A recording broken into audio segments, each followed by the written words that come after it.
Hello, everyone. My name is Elisa Ewan, and I am the Assistant Director of Alumni Relations at Teachers College. Thank you for joining us today for this virtual event co-sponsored by the Center for Sustainable Futures and Alumni Relations. This is one of the many ways you can stay engaged with your TC family. I'd like to quickly remind you of a few more ways you can maintain a meaningful connection with TC. 1, hire TC alumni and students. 2, refer prospective students back to the college. 3, show your pride by including Teachers College in all of your professional credentials. 4, share your talents and expertise by volunteering to speak at TC events or by joining one of our alumni association committees. And 5, when the time is right for you, support TC financially by donating to the TC Fund. We are especially grateful for the TC alumni and friends who share their knowledge through insightful presentations like the one we're about to hear for all of the TC community to learn together. And now I would like to introduce TC faculty and Founding Director of the Center for Sustainable Futures, Oren Pizmony-Levy, who will be moderating our event today, Promoting Sustainable Futures in Our Communities. Oren is an Associate Professor of International and Comparative Education at Teachers College, Columbia University. His scholarship centers on the intersection of education and social movements. Specifically, he's interested in the emergence of movements that challenge schools and education systems worldwide, the role of both the transnational and domestic actors in the development of these movements, and the intended and unintended consequences of movements. His recent work examines the implementation of sustainability education policy in the New York City public schools. Oren and our esteemed panelists, who you will meet later, will be taking questions during the latter part of our event, which you can share your questions via the Q&A pane below. We will be utilizing the chat as well as Mentimeter during today's event, so please make sure to have a phone or device ready. If you have any technical or audio issues, please feel free to chat us to let us know how we can help. And without further ado, please help me welcome Oren. Good afternoon, everybody, or good evening, depends where you are. I'm excited to join you today on a webinar dedicated to a topic that I believe is the most important topic of the day, sustainability, and specifically how to promote sustainability in our communities and organizations. I'm going to start with a couple of comments about the Center for Sustainable Futures. Some of you, if you are an alum or alumna, are not familiar with this work, so I'm going to tell you a little bit about us. And then I'm going to do a quick exercise on the meaning of the term sustainability. And I'll share with you a little bit of research that we've been doing with New York City public schools over the past 5 years. And we'll move quickly to a conversation with my colleagues that are on the call. I'm really thankful for Lisa and the Office of Alumni Relations for co-sponsoring this event. And I'm looking forward to answer questions that you might have throughout the talk. So please use the Q&A tag. So first of all, about our center. If you want to learn more about the center, who is involved, how to get involved, and the resources that we have, please visit our website, tc.columbia.edu/sustainability. The vision for the Center for Sustainable Futures at Teachers College, we envision a regenerative world in which we achieve a balance between planet, people, and prosperity. This is also known as the balance between environment, society, and economy. First, we're going to talk a little bit about sustainability today. So I think the best way to start is with a short exercise when I'm asking everybody to go to menti.com, use the code 65698388, and enter your response to the question, what does sustainability mean to you? I'm going to give you a minute to do that. And as you do that, I'm going to share the screen for Mentimeter so we all can see the patterns that are emerging. Thank you for the 2 people that already contributed. This is great.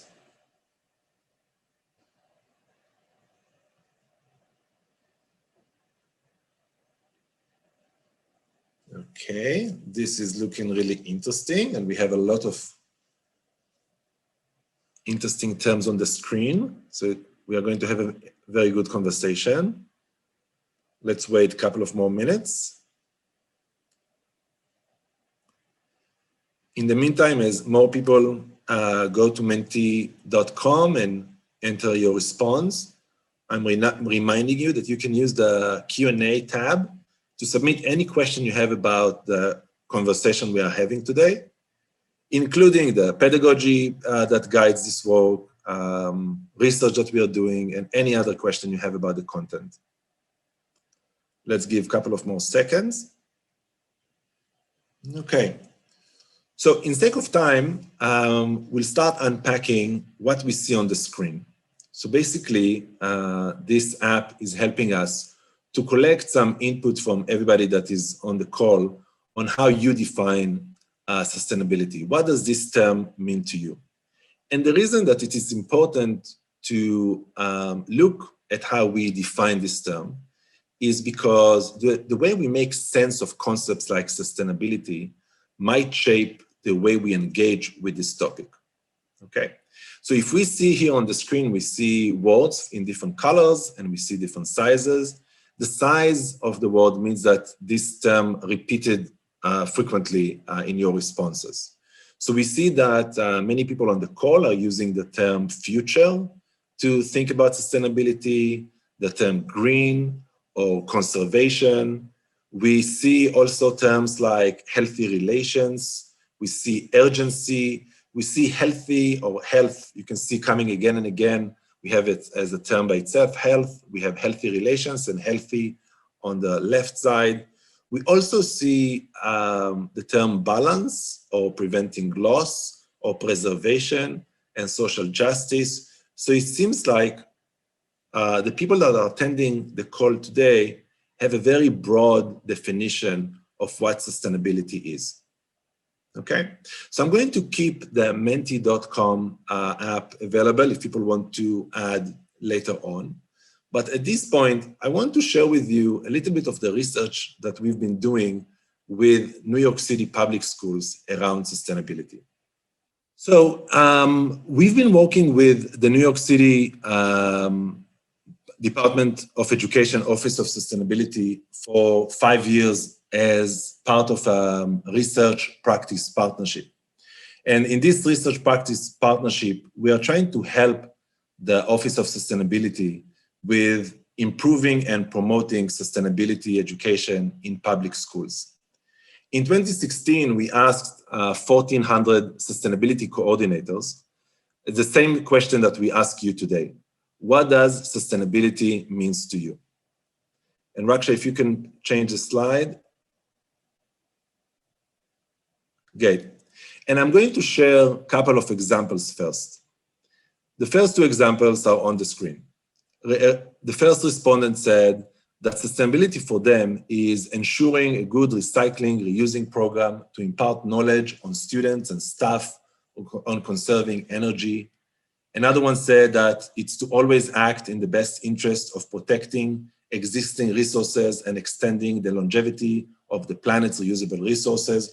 So you can see here a lot of emphasis on recycling, some emphasis on knowledge and students, and behaviors like protecting. There is a lot of verbs here in these definitions. Raksha, if we can move to the next slide, that would be great. Here are some other examples that I find really interesting. The first one is very short. Sustainability for this coordinator means civic responsibility to our planet. And what is really interesting here is first how short it is. And second is that the respondent, the coordinator, is placing themselves in the definition by using the first term, our planet. The next example is to be sustainable is to have endless viability, not only as a society or a physical city, but as an integrated ecosystem, working in tandem with the world around us. So what we've done, we looked at these 1,400 definitions, and if Raksha can move another slide, we looked at all of these texts, and together with my team, a couple of master's students, we read them very closely to identify themes that goes across these definitions. Let's go to the next slide. And here you can see the common themes in the definition of sustainability or sustainable development. So 42% of our sample used first term, I, we, our, when they defined sustainability. 1/3, 31% used the 3 R's, reduce, reuse, recycle. And 30% used the environment or environmental focus. 25% talked about waste. 18% or 1 out of 5 talked about school or located sustainability in schools. And you can see more and more themes. But for our team, this understanding wasn't enough. So we looked at, and let's go to the next slide, Raksha, thank you. We looked at the connections between themes, and that's where you can see this visual of network of themes, where each theme is marked by a dot, and 2 themes are connected if if multiple people use both of them in their definitions. So in this visual, you can see how teachers or educators in New York City have a core of a definition that includes first person, very recycling, reuse, reduce perspective, waste, a little bit of saving resources and environment. And in the periphery, you can see other terms that people are using. But first of all, it's important to remember that these themes like economics and quality and Anthropocene and balancing and nature and modeling of behavior and communication, all of these themes are at the periphery for 2 reasons. Only few people mention them, and they were mentioned only few times with other themes simultaneously. So here we can see an interesting core of a definition with periphery. And in my work with the DOE, we are arguing that in order to get more people to act on sustainability in schools, what we need to do is we need to broaden the definition beyond the 3 R's of recycling, reduce, waste and environment. We need to include more topics. For example, some of the topics that you all mentioned in the Mentimeter activity earlier, like social justice. So this is the research that we are doing with the DOE. And together with Raksha, actually, we are now writing a paper that is going to look at how people define sustainability and what kind of actions they are taking based on this definition. So up until now, we collected information from you. I showed you information from the DOE. And now I want to talk a little bit about sustainability from the international literature. And that will be very quick. So Raksha, if we can move to the next slide.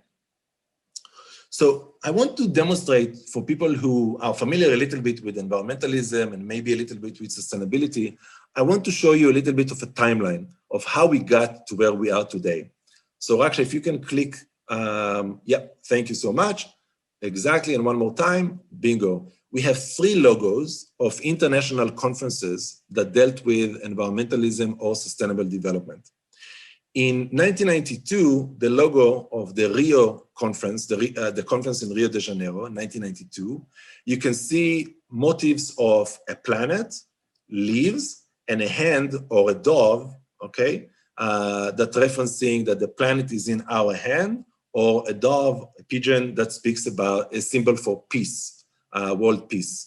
You can see that in 2002, we are still in the same framework of environmentalism, of taking care of the planet with a little bit of change. But in 2012, we see a dramatic change in the logo. And that's where we have the 3 pillars of sustainability. We see the leaf, we see the growth in the blue chart, and we see a human that seems to be happy in red. And that's what sustainable development is all about. Balancing the environment with the economy and the people and society.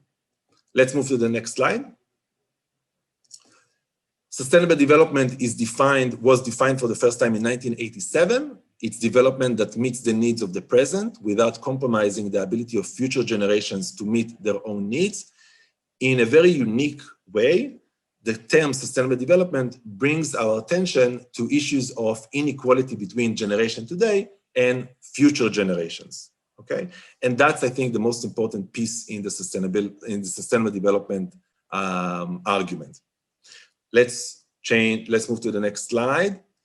This is one way to think about sustainable development as a Venn diagram between the social, the environment, and the economic. And the critique of this Venn diagram is that we place similar importance on each of the circles. So if we move to the last slide, this is a more critical perspective on sustainable development that see the environment as the big circle, then society, and then the economy as a way to manage resources. So everything I showed you today is part A of a research that we've been doing at the center. And second, it is part of the class I've been teaching with my students, with colleagues at the college, for students who are interested in sustainability. So thank you for watching and joining us for this discussion. And now it is my privilege and honor to introduce my colleagues, Tom Chandler, Jaime McBeth, and Raksha Vasudevan. Tom Chandler is an adjunct associate professor at Teachers College and also a research scientist at the National Center for Disaster Preparedness. He focused on post-disaster housing and economic recovery, geographic and social networks, and climate change mitigation and adaptation strategies. Hi, Tom, thank you for joining us today. Jaime McBeth is a registered dietitian nutritionist dedicated to healing communities through food and nutrition. She's an alumna of the college. And after a decade of working in wellness, Jaime knows that improved eating habits heighten physical health and confidence, opening the gateway to a life improved through behavior. Jaime now serves as Director of Food and Nutrition at the Fortune Society, where she's responsible for the nutritional health of thousands of justice-involved people. Thank you, Jaime, for joining us today. And last but not least, my savior of the day, Raksha Vasudevan is currently the Bruce Goldberg Postdoctoral Fellow in Youth Wellbeing at the Center for Sustainable Futures at Teachers College. She's working at the intersection of youth geography, spatial justice, and sustainability. She examines how young people stake claims to city spaces in the Americas, despite planning an education system that hinder their opportunity to thrive. And Raksha is doing fantastic work at the center, working with both youth and parents in the communities. So thank you, Raksha, for joining us. And I think we'll start with a quick question. If you all can share with us how you define sustainability. We'll start with Jaime. Thanks, Oren. My definition of sustainability is our systems, products, things that are maintainable.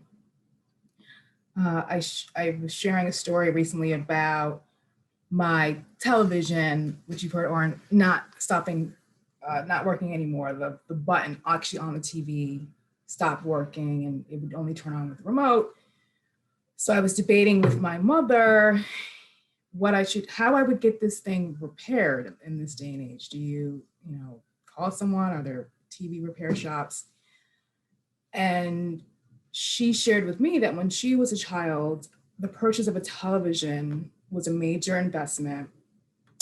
The TV itself was this big, but it was housed in like a bureau, basically. And it was incredibly exciting when it arrived to someone's home. It was black and white in those days. If she wanted to see something in color, she would buy colored cellophane and just tape it over. But it was never thrown out. It was repaired. There were repairmen that would come. And we discussed that now it doesn't even make sense to a consumer to repair something like a television because they're so cheap in terms of price, and that it logically, right, if you're just thinking through as a consumer, it's much easier and probably more affordable to throw out this television, which is made with materials that are often hard fought for and hard gained. It's easier to throw them out rather than to maintain that purchase. So my work now is often centered on how do we make it easy as possible for folks to make sustainable choices when it comes to food without, making it easier for them to just throw everything out, as we do now with the ease of, many of the online retailers that will deliver things to your door. So that's what sustainable means to me. Thank you so much, Jamie. And in your definition, in your response to my question, you also helped, I think, the audience to see the link between how we define the term and how we act on behalf of this term. So thank you for your comments. Tom. Yes, hi everybody.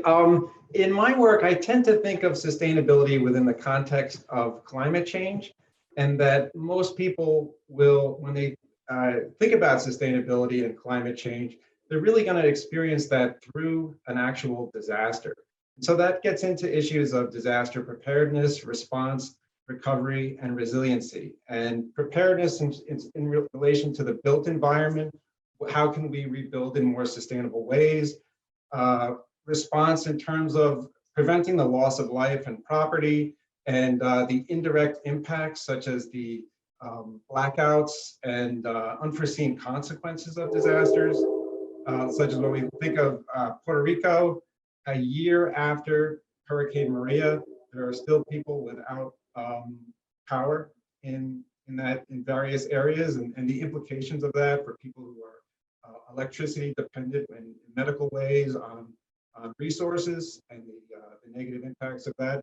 And in terms of recovery from climate change, issues like mass migration from low-level areas in relation to sea level rise, and building back better and more efficiently in areas that we choose to rebuild again, to make the area safer and a more enjoyable place for people to actually live.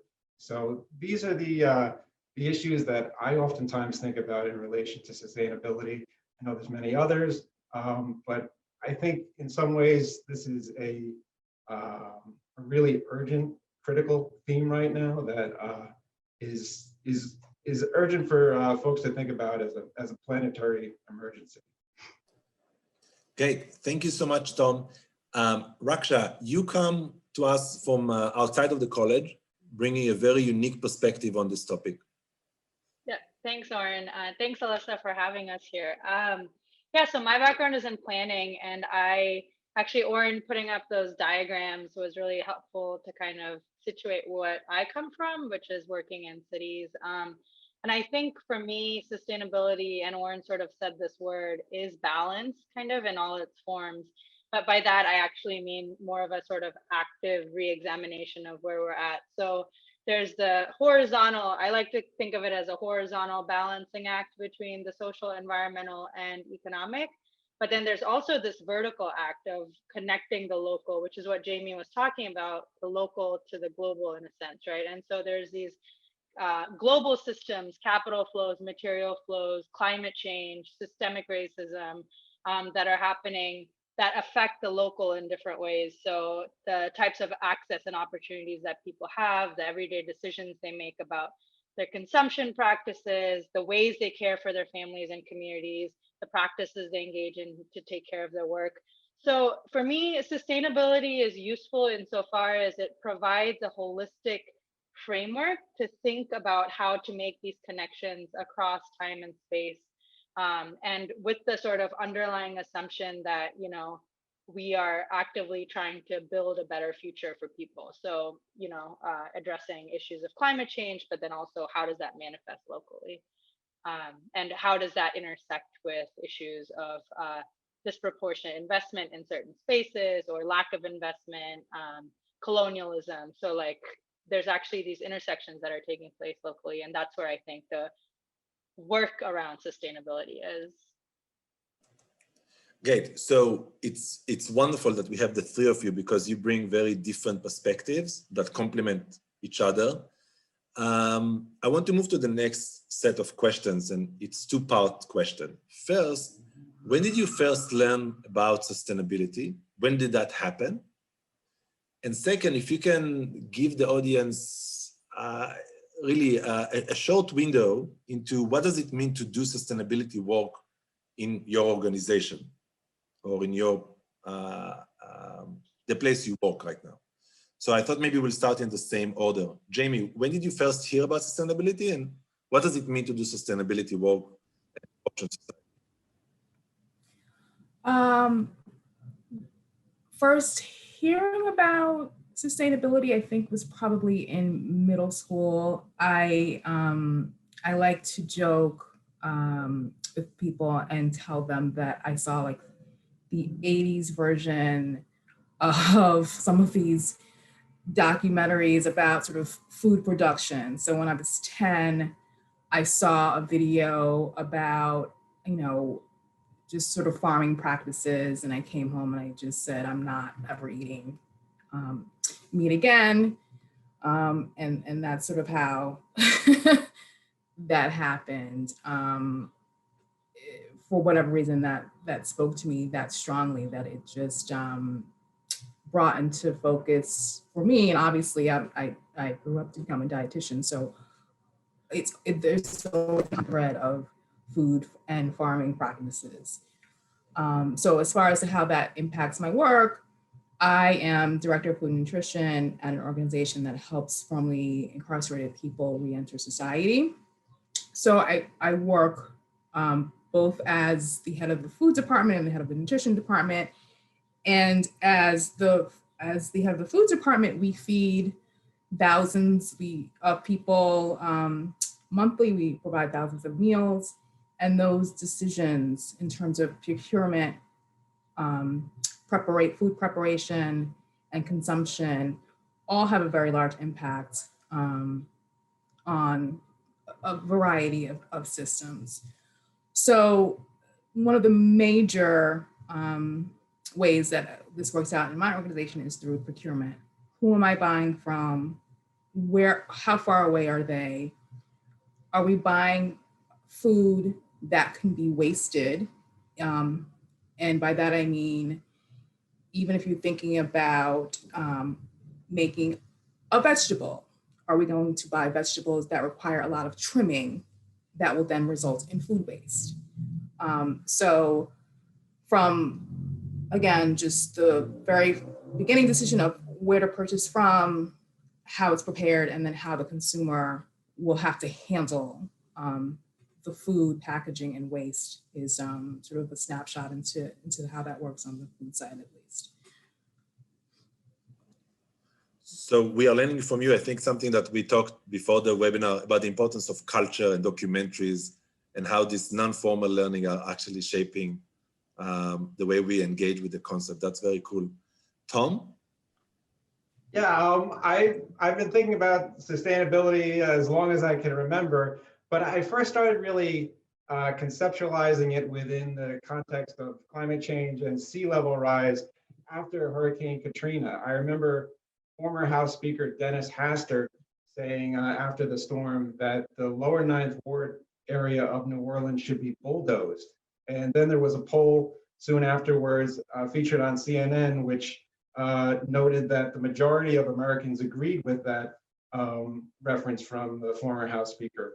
And that really struck me as that there are vastly different interpretations in the US about the places we care about, the places we choose to rebuild, the types of rebuilding that we'll be doing, and also when we're willing to hand structures back to nature and really essentially let the wild take over and move away from having a managed retreat.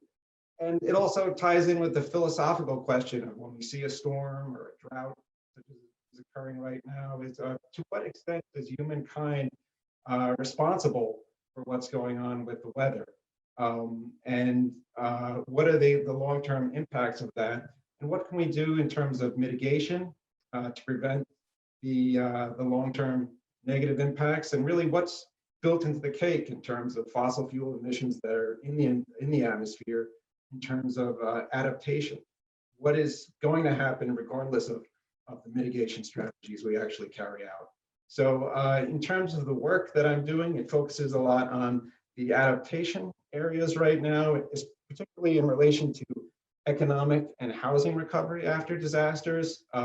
We look at issues like capacity, competency, what people know and are able to do, and also capability in terms of how systems integrate. So in terms of capacity, we look at the housing stock in terms of the number of buildings, homes, structures that are at risk.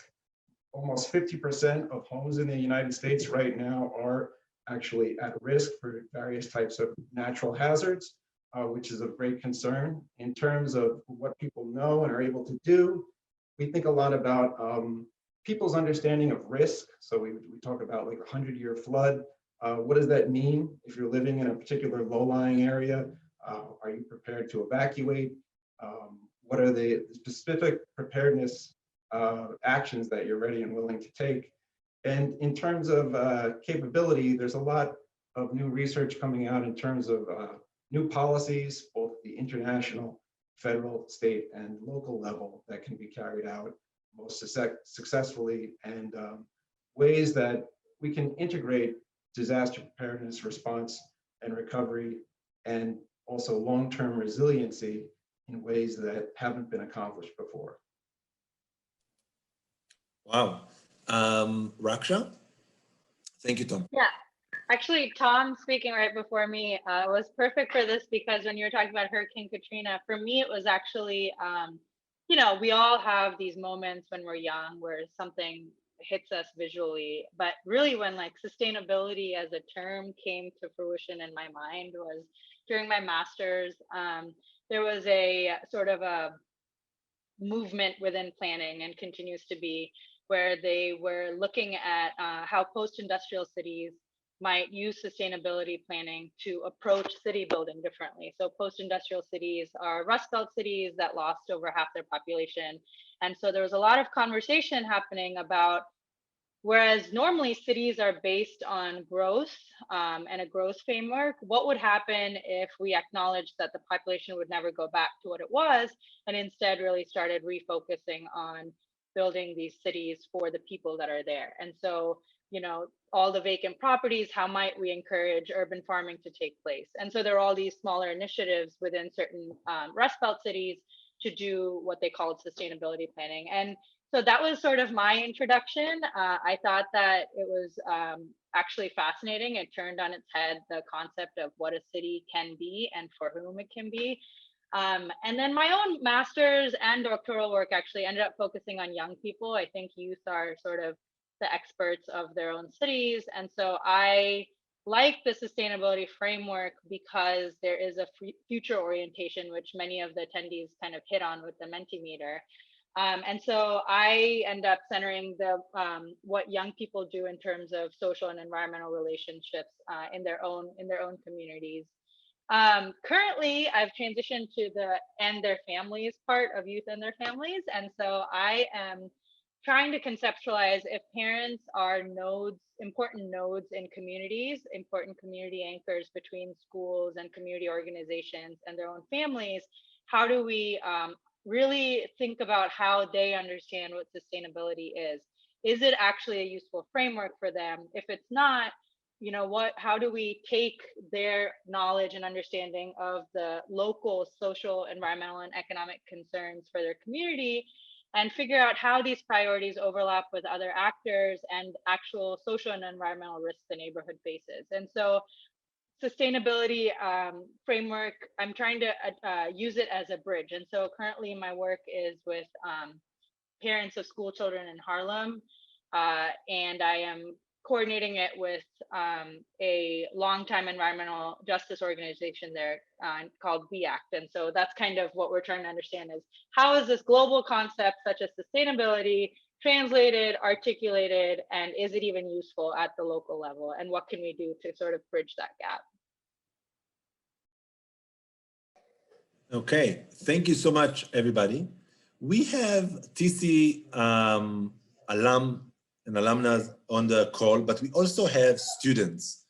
And I'm curious if Jaime and Tom can help us with reflecting a little bit on what was the role of Teachers College in shaping the way you engage with sustainability today. So maybe we'll start with Tom. Sure. Well, after Hurricane Katrina, I was a doctoral student, and that was in 2005 in August.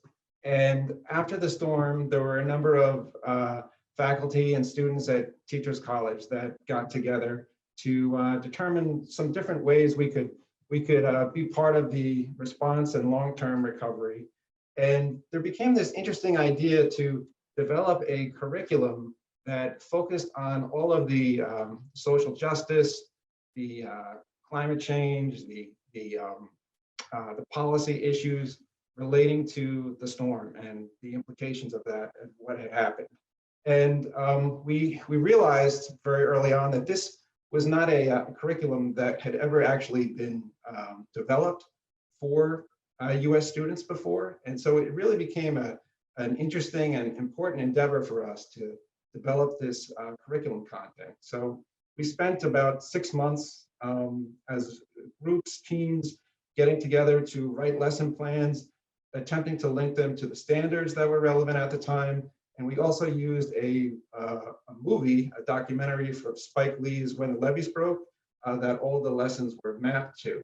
And it was designed to be a very flexible curriculum that could be incorporated into like a 2-day lesson or a week-long lesson or a month, whatever the teachers at the time felt would be important to them.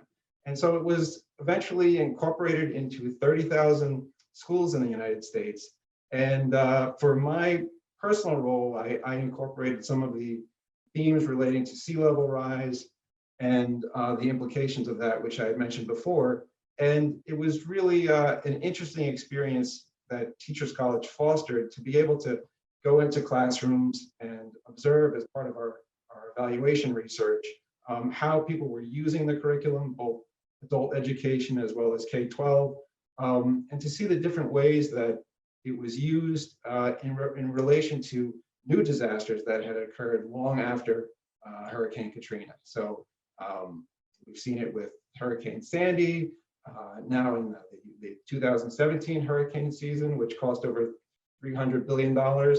And the implications of this are just mounting with each year and just highlights the importance that Teachers College has fostered of developing new curricula and ways to have an impact in schools.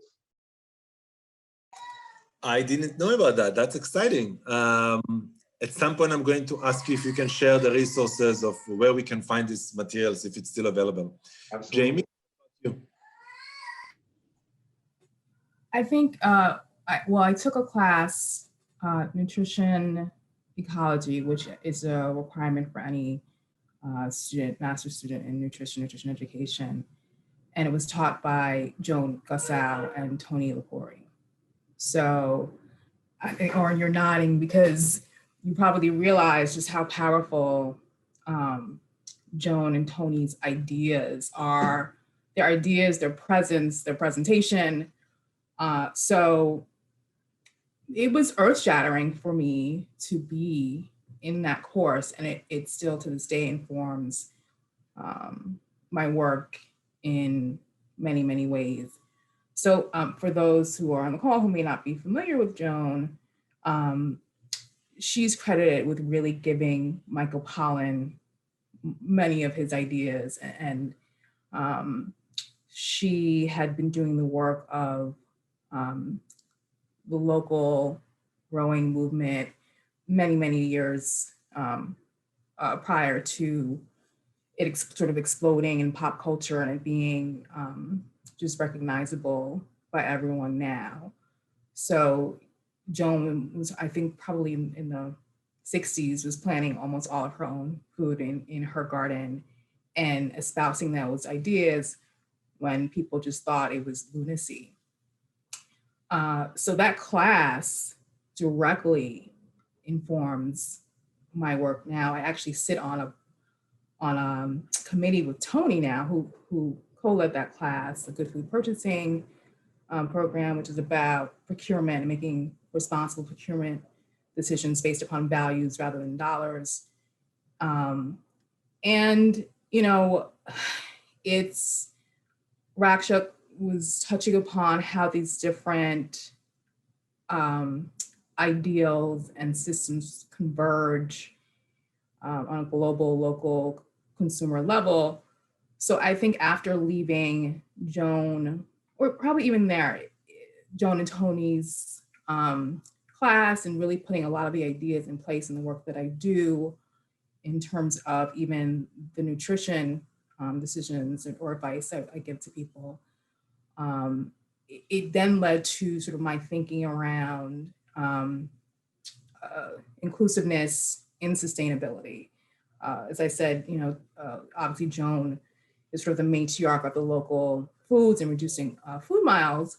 So, you know, now that I am responsible for purchasing, you know, a good deal of, you know, hundreds of thousands of dollars in food and wanting to make sure that that comes locally, what arose or I discovered was that in doing that, that also becomes a challenge in another way, in that there aren't many farmers of color locally.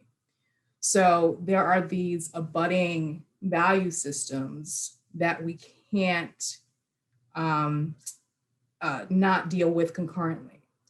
So some of the work that I've been doing with the Good Food Purchasing program is in increasing the number of Black farmers in New York, for instance. So there's about 60,000 farmers in New York and about 100 of them are Black. So while I'm spending all of this money to purchase food locally, I'm excluding people of color who have historically been excluded, and very purposefully from that system. So I think at this point, it gave me the great grounding, and now I'm part of sort of the evolution of those ideals and trying to ground them in a larger framework of sustainability that includes larger social justice ideas. I can sit here and listen to you all for hours because this is so cool how everybody thinks about sustainability and add different lenses. This is just wonderful. Raksha, I want to turn to you. You didn't do your degree at the college, but at Teachers College, but you've been with us for a year, virtually, because of the pandemic. But from what you see, or what have you seen so far, what would be your suggestion for how we can improve the way we engage students and faculty with sustainability? Yeah, I think I may not speak for TC specifically, but some of the things I would reflect on are, even from my own education on this topic, I think academia and universities tend to ask you to narrow very quickly and get into a discipline and get very specific. And I think that there's benefit in that, but I also think that there's benefit in helping students think about these, basically think relationally. So think about systems across scale and time while kind of narrowing, if that makes sense. So I think we do a really good job of teaching the specific skills for a specific sort of discipline. You know, I myself studied architecture in undergrad, and there were maybe opportunities for 2 electives outside of the school, right? But that doesn't necessarily mean that we're teaching them how to think about what is the relationships and helping them work through the relationships between different topics. And I think relatedly, sort of emphasizing this idea of sustainability as multidisciplinary. And I say that not that they have to be experts in everything, but multidisciplinary and collaboration. So who would you, if you're developing sort of a multidisciplinary research design, how do you get students to think about how to effectively sort of bridge natural and social sciences in their work? Who are the partners that they would have to kind of get on board? And I say this because I think at the end of the day, so much of the sustainability work is science communication, it's effective storytelling, it's listening to stories that communities have about themselves. And so, you know, for my own education, I would say these were not the focuses of my classes.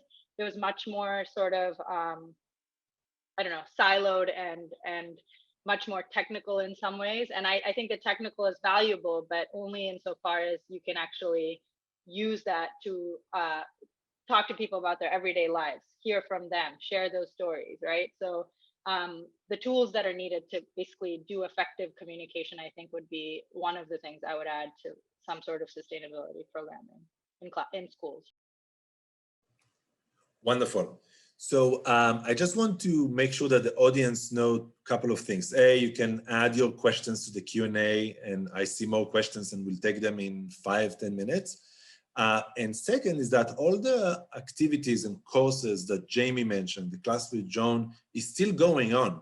So if you're a current student and you want to take a class with this legendary person, you can still take it this fall.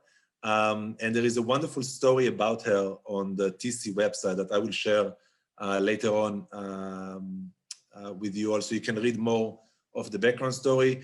And both Tom and Raksha are teaching courses at the college around sustainability. Raksha is teaching a summer class and Tom is teaching a class on sustainability from the social studies.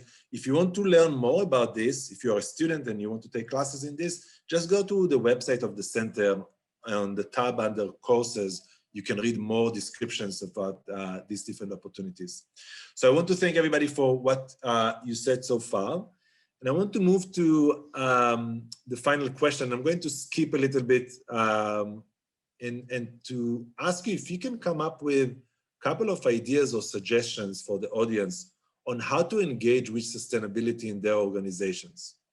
For example, if they are teachers, or if they work with an NGO that has nothing to do with the environment, how can they still promote sustainability thinking in that NGO? So if you can help me with that, that will be great. So let's start with Tom this time. Sure. Well, from my perspective, I think that it's always important to think about the learners in an organization, their conception of civic education and citizenship in terms of where they're coming from.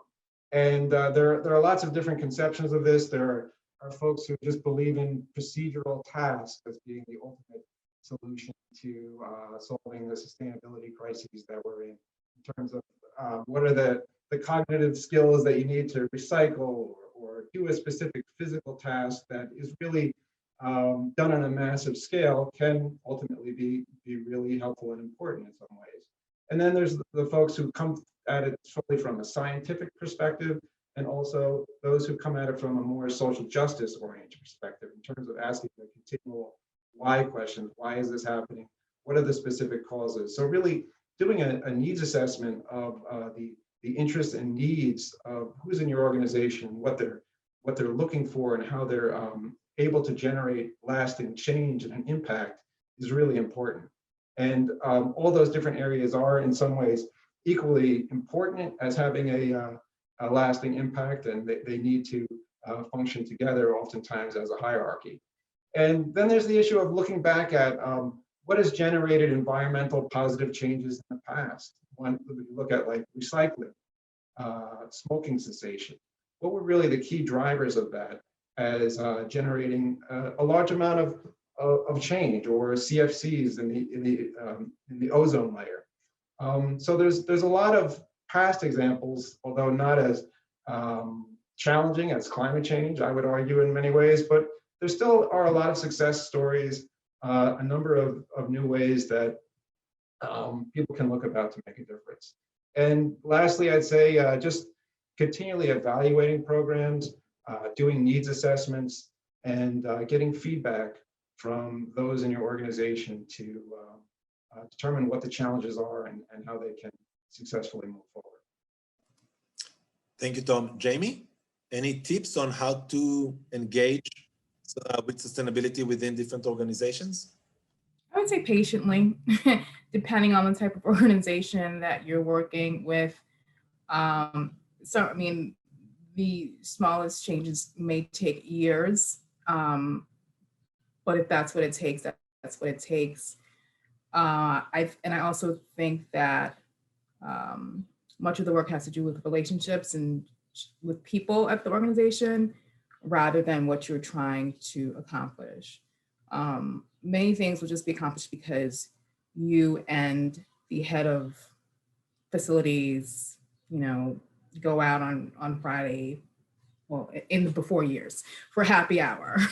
So when you bring her an idea about using some unused outdoor space for composting, the relationship is there, and they say, oh, okay, that's a good idea, I'll bring that, So it's like anything else, especially if you're working in a corporate, whether it be a profit or nonprofit environment, you're not, I think often when we're passionate and also identify with ideas that we associate with justice and our own personal moral compass, the reflex is to sort of rally for that in the way that you would in sort of your normal life, but you still have to be savvy in a professional way in the workplace.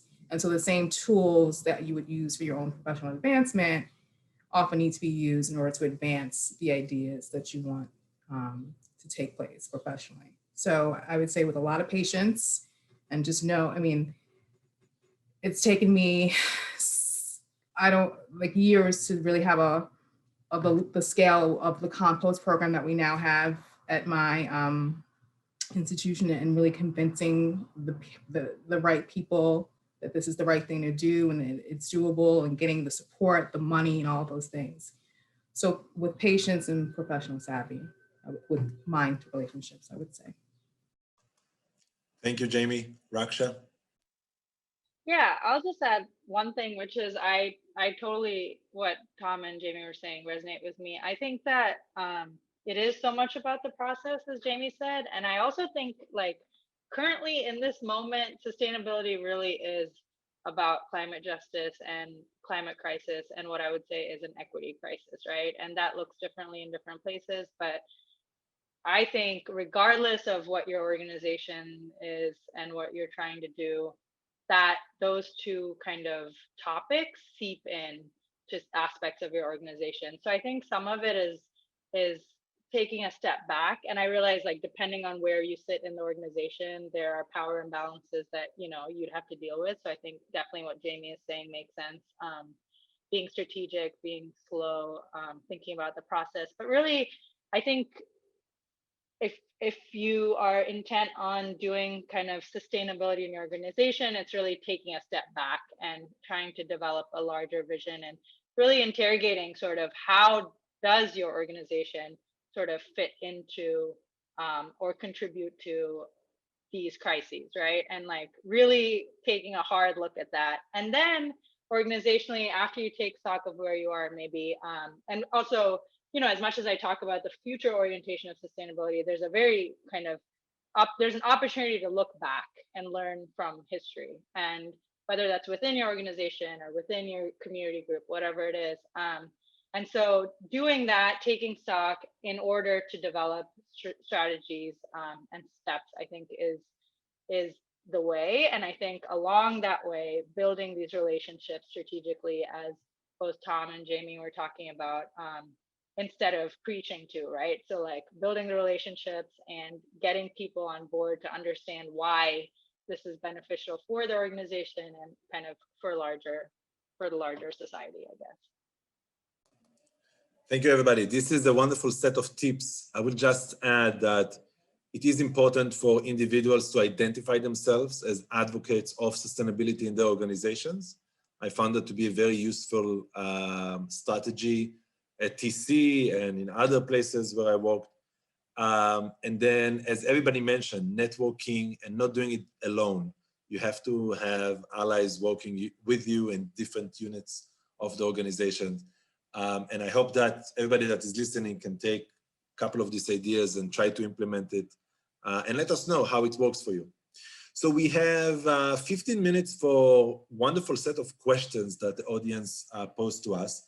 Some of them, Elisa and I will answer one-to-one, but Julia was asking whether the statistics that were mentioned today, I'm guessing as part of my presentation, if they are available, and they are available on the website of the Center for Sustainable Futures under the research tab. You can download the whole PowerPoint. You can also download all the resources that we will mention in the Q&A. We will post them on our website so you can take it from there. But we have a question from an anonymous attendee asking the following. When a company makes a claim to be sustainable in their context by 2030, are these realistic goals or can this be done even quicker? And I think it's important to think about that in the context of climate change. Tom, do you want maybe to engage this question? Yeah, I think it's really important to look at the numbers in relation to that. And this is an interesting activity that students can do in school environments is really to do an energy inventory of the organization or company to see if this is like an aspect of greenwashing or if it's really a realistic portion of their business. And a lot of this pertains to the specific products that are flying or being trucked or shipped to different locations overseas, and what is the carbon footprint of all these different elements, which is sometimes not always considered in the equation in relation to climate change. So I'd have to see the data on the specific organization to determine that. And it's really difficult to predict that far into the future for something like this, where in 30 years, what is exactly going to happen in terms of the government policies at the time and the infrastructure and new technologies that might be available.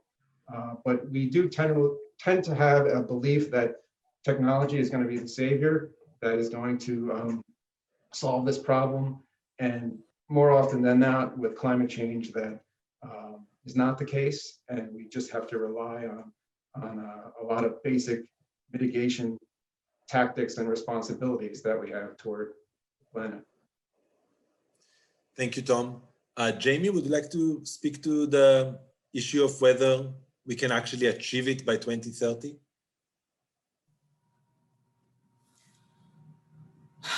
I think I defer to Tom on that question. I don't know. You know, I agree with you know, his thoughts on it, and I don't know. Yeah. Okay. Another anonymous attendee is asking about fast fashion. Fast fashion has been around for decades, but has been more and more prominent in our life. And the question is, how do we learn about the business and their sustainability practices? What's the best way to assess businesses and their sustainability practices? While I let Raksha maybe think about it for a second, I will tell you that we did have a very interesting set of panels on sustainability and fashion this year, and you can find the recording on our website. One of our Zankel Fellow, Andrea Kennedy, hosted a wonderful event with leaders in the fashion industry. So if you're interested, that recording is available. Raksha, I gave you a minute to think about this interesting question. Any ideas? Yeah, I mean, you know, this is something I'm constantly struggling with. And I think part of the struggle here with whatever the products that we're trying to buy are is the how there's greenwashing, but also it sort of obscures the flows of where these products are coming from. But I usually just spend, there's a couple go-to people I have in my life that we kind of work off of each other, and we say, have you done the work to identify sort of where this product is coming from? And so they're like my trusted people in my group, and we sort of, between us, do the work of, going to a site and seeing, a lot of especially fashion sort of websites will promote that they, where they make their goods and how they sell, and they actually like will illustrate it on the website. So it's time consuming and often obscure, so it's constantly a learning process for me.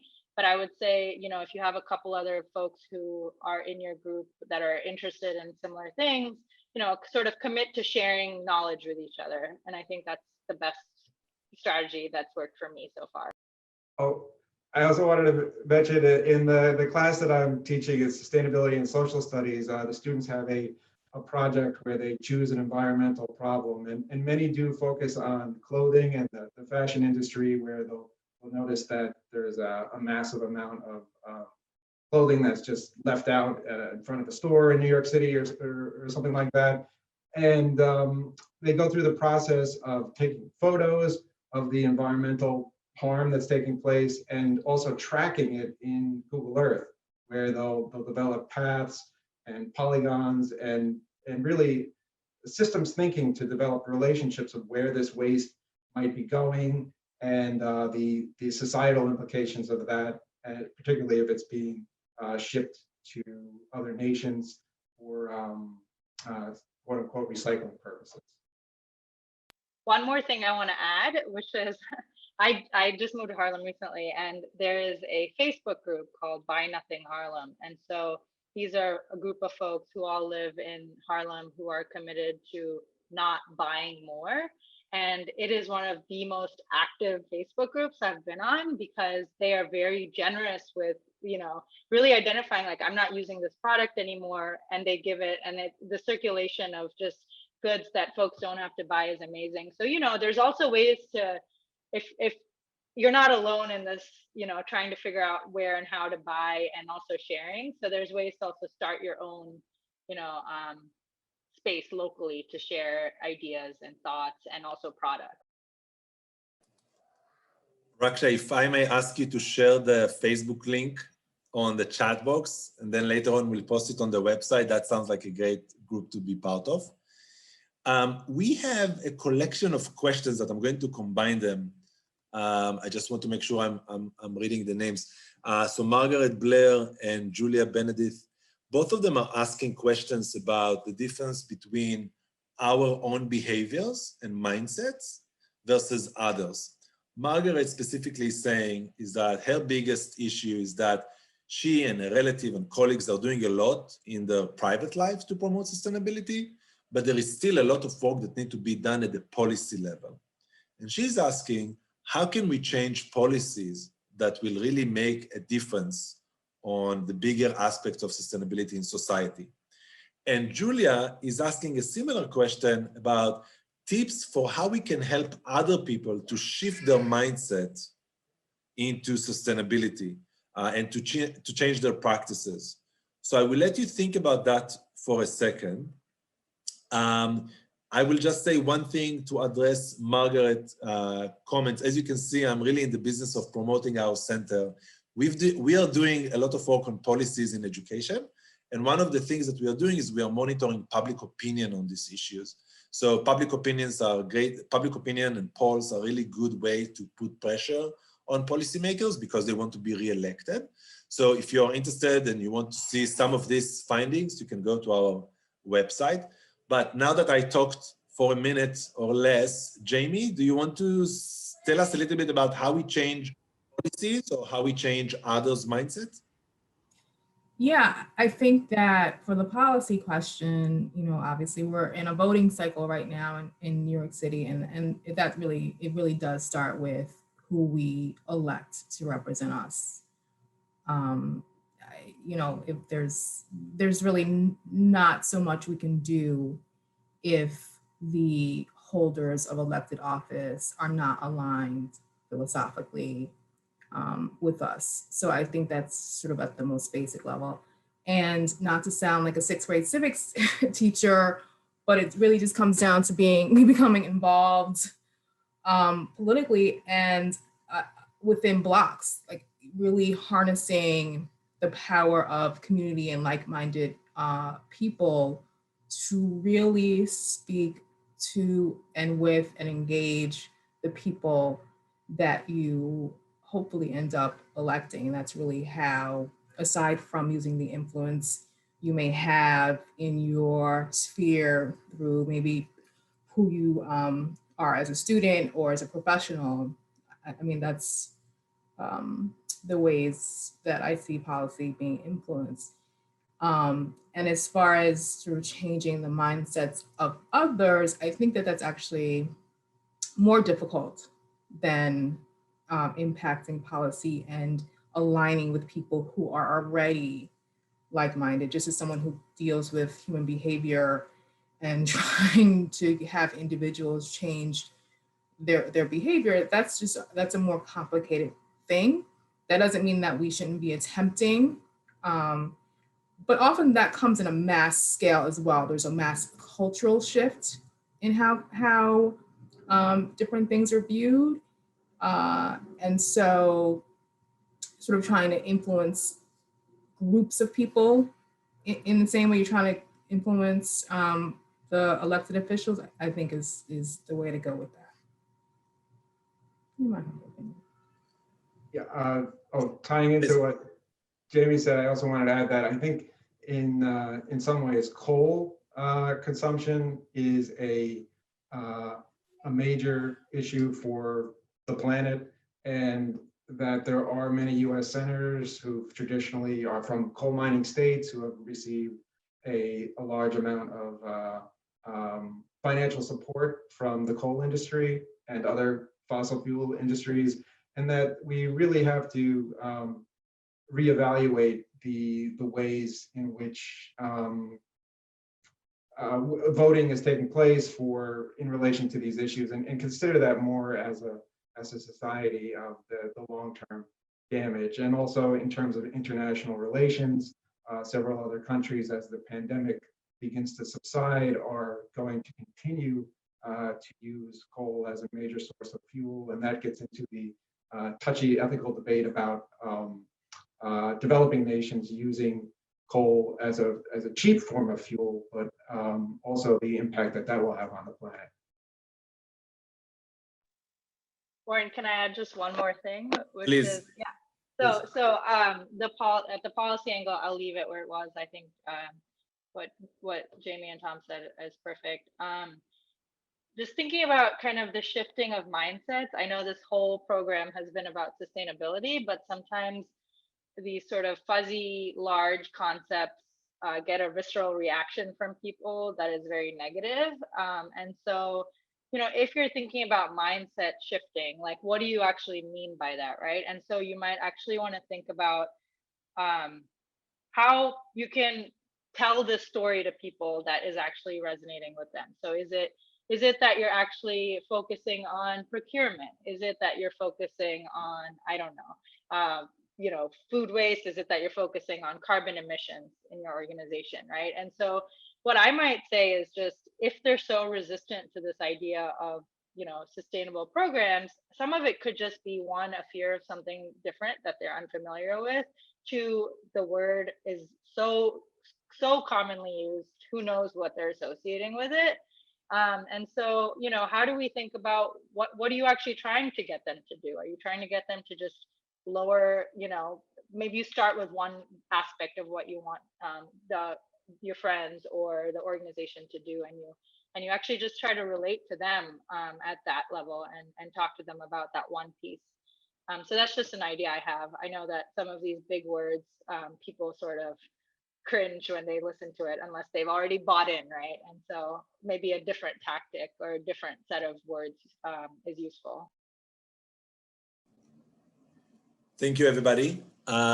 We have a question here, whether you can suggest websites that you go to when you have questions or when you're looking for life hacks for living more sustainable. Any suggestions for people or online resources that people can find? On the consumer end, I often use the Environmental Working Groups app just to find out about, it's just the easiest thing to just be able to, in a store, scan a barcode and see, is this a product that I'm aligns with me and my values? It's the easiest thing. I would say that Samita Sengupta in the New York Times focuses a lot on the global implications of climate change, which is, I oftentimes look for her articles in relation to that. And Bill McKibben, who wrote the book The End of Nature in 1988, I think, which was the first book for the general public about climate change. He has an organization called 350.org, which has a lot of innovative activities for all different types of civic education that can be incorporated into educational purposes. And I love, the story of stuff. It's pretty, has been around for a long time, but I think in terms of communication and using animated shorts to explain something quickly, it's pretty useful to get your friends to understand, if they're visual learners, what's going on with our practices, our consumption practices. Yeah, I was thinking of the story of stuff when Jamie did her explanation of the television. Exactly, yeah. So this is a wonderful opportunity to thank everybody for spending the time with us this afternoon. Thank you, Tom. Thank you, Raksha, and thank you, Jamie. I can't wait to see you in person sometimes this year and to continue this conversation. Elisa, back to you. Well, first off, let's just do a huge round of applause for everyone, our incredible panel, as well as you, Oren. Thank you so much for moderating. This was absolutely incredible. Tom, Jamie, Raksha, thank you so much for taking the time to share your expertise, sharing your experience and how your work intersects with sustainability, and advice on how we can be more engaged with sustainability in our work, our homes, and our community. Oren, thank you so much for your engaging presentation and moderating this incredible panel.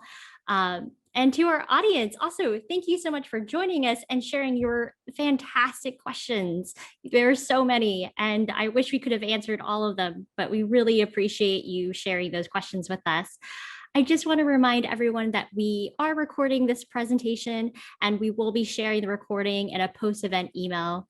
Please stay tuned to all of our emails and social medias for details on future events, including Burning Bright Without Burning Out, Building Resiliency to Fuel Creativity with alumna Vegeta Scene on June 29th at 12 p.m. Eastern Standard Time.